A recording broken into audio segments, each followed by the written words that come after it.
নরেন্দ্র মোদী মিথ্যে কথা বলছে। নরেন্দ্র মোদী মতুয়াদের নিয়ে বা ভারতীয় জনতা পার্টি মতুয়াদের নিয়ে চিন্তিত নয়। মতুয়াদের নিয়ে চিন্তিত হলে তাহলে শান্তনু ঠাকুর একজন কেন্দ্রীয় মন্ত্রী, তার অফিস থেকে 100 টাকা 200 টাকা 500 টাকায় কি নাগরিকত্বের কাগজ বিক্রি হতো? বিক্রি হতো না। যদি মতুয়ারা আমাদের রাজ্যের নাগরিক না হন, তাহলে এতদিন ওরা যে ছিলেন ভারতবর্ষে এবং ওরা যাদেরকে ভোট দিয়েছেন, সেই শান্তনু ঠাকুর, মমতা ঠাকুররা, তাহলে তারাও আর সাথে থাকার যোগ্য নন। কারণ যদি ভোটার ভুয়ো হয়, তাহলে যিনি জিতেছেন সেই জনপ্রতিনিধিও ভুয়োই হয়। ভোটাধিকার কেড়ে নেওয়ার চেষ্টা হচ্ছে। আমিও জানি না যে রিভাইজে রোল বেরোবে তাতে আমার নাম থাকবে কিনা। কারণ বিজেপি যেটা করছে, বিজেপি সারা ভারতবর্ষে যেখানে যেখানে বিজেপি বিরোধী ভোট পকেট আছে, সেই পকেটগুলোর থেকে বিজেপি বিরোধী ভোটগুলোকে ডিলিট করার চেষ্টা করছে। সেই জন্য সংবিধান আমাদের যে ভোটাধিকার দিয়েছে, গণতান্ত্রিক অধিকার দিয়েছে, সেগুলো তারা ভারতীয় জনতা পার্টি কেড়ে নেওয়ার চেষ্টা করছে। সেই কারণে আমরা বলছি সংবিধান পাঠ করো, তাহলে ধর্ম বাঁচবে। সংবিধান পাঠ করলে কোরআন বাঁচবে, সংবিধান পাঠ করলে গীতা বাঁচবে, সংবিধান পাঠ করলে বাইবেল বাঁচবে। কিন্তু সংবিধানটাই যদি পায়ের তলায় পদদলিত হয়, তাহলে কোনো ধর্ম বাঁচবে না। পদদলিত করছে নরেন্দ্র মোদী করছে, ভারতীয় জনতা পার্টি করছে, হিন্দুস্তান করছে তারা। মানে আপনি বলছেন ভারতের প্রধানমন্ত্রী সংবিধানকে পায়ের নিচে রাখছে, মানে এটা সংবিধান উনি মানেনই না। উনি ভীমরাও আম্বেদকরকেও মানেন না। উনি মহাত্মা গান্ধীরও নাম চেঞ্জ করে দিচ্ছেন মানরেগা থেকে। তো উনি গান্ধীকে মানেন না, ভীমরাও আম্বেদকরকে মানেন না, ভারতবর্ষের সংবিধানকে মানেন না। সেই নরেন্দ্র মোদীর ওপরে কিসের ভরসা? মতুয়াদের নিয়ে কেউ চিন্তিত নয়। মতুয়াদের নিয়ে একমাত্র চিন্তিত শুভঙ্কর সরকারের নেতৃত্বে পশ্চিমবঙ্গ প্রদেশ কংগ্রেস কমিটি। শুভঙ্কর বাবু নিঃশর্ত মতুয়াদের নাগরিকত্ব দাবি করেছে এবং আমরা সেই দাবিতে আগামী দিনে মতুয়াদের পাশে থাকবো, আন্দোলনে থাকবো। হাইকমান্ড কংগ্রেসের, কেন্দ্রীয় কংগ্রেস, তারা কি এই নিয়ে আলাদা করে কিছু বলেছে? হাইকমান্ড এই বিষয়ে, মতুয়াদের বিষয়ে শুভঙ্কর সরকার মহাশয় যা নির্দেশ দেবেন বা যা সিদ্ধান্ত নেবেন, হাইকমান্ড আমাদের পাশে রয়েছে। হাইকমান্ড কোনো অন্যায় অবিচার যেগুলো বিজেপি করে, সেই অন্যায় অবিচারের পক্ষে বা বিপক্ষে কোনো কথাই বলবেন না। যেটা শুভঙ্কর সরকার মহাশয়ের যেটা নির্দেশ, সেটাই তারা পালন করবেন। শুভঙ্কর সরকারের নেতৃত্বে যেটা হবে, যা সিদ্ধান্ত হবে, সেটাই হাইকমান্ড মেনে নেবে।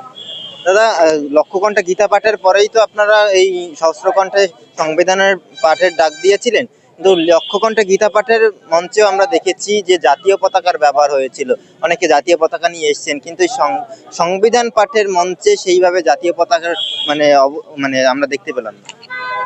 এবার একটা নতুন আর কিছু খুঁজে না পেয়ে এটা খুঁজে পাওয়া গেল আর কি। আরে কোন রাজনৈতিক দল সংবিধান পাঠ করেছে ভারতবর্ষে কংগ্রেস ছাড়া? কোন রাজনৈতিক দল এই ধরনের একটা সভার আয়োজন করেছে? জাতীয়তাবোধ মনের মধ্যে আছে বলেই তো সংবিধানকে আমরা তুলে ধরেছি। তা যারা অর্গানাইজার, তারা তাদের পতাকা রাখবে না? বিজেপির পতাকা রাখবে নাকি?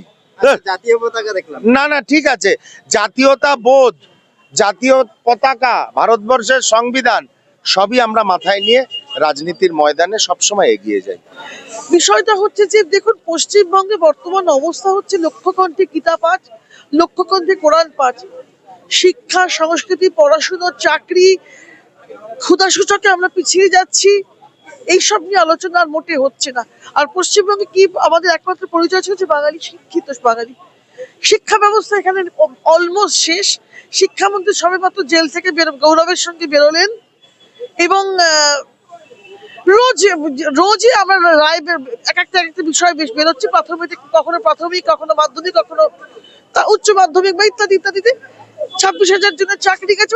প্যান্ডেমোনিয়াম সিচুয়েশন সরকারি শিক্ষা ব্যবস্থা নিয়ে।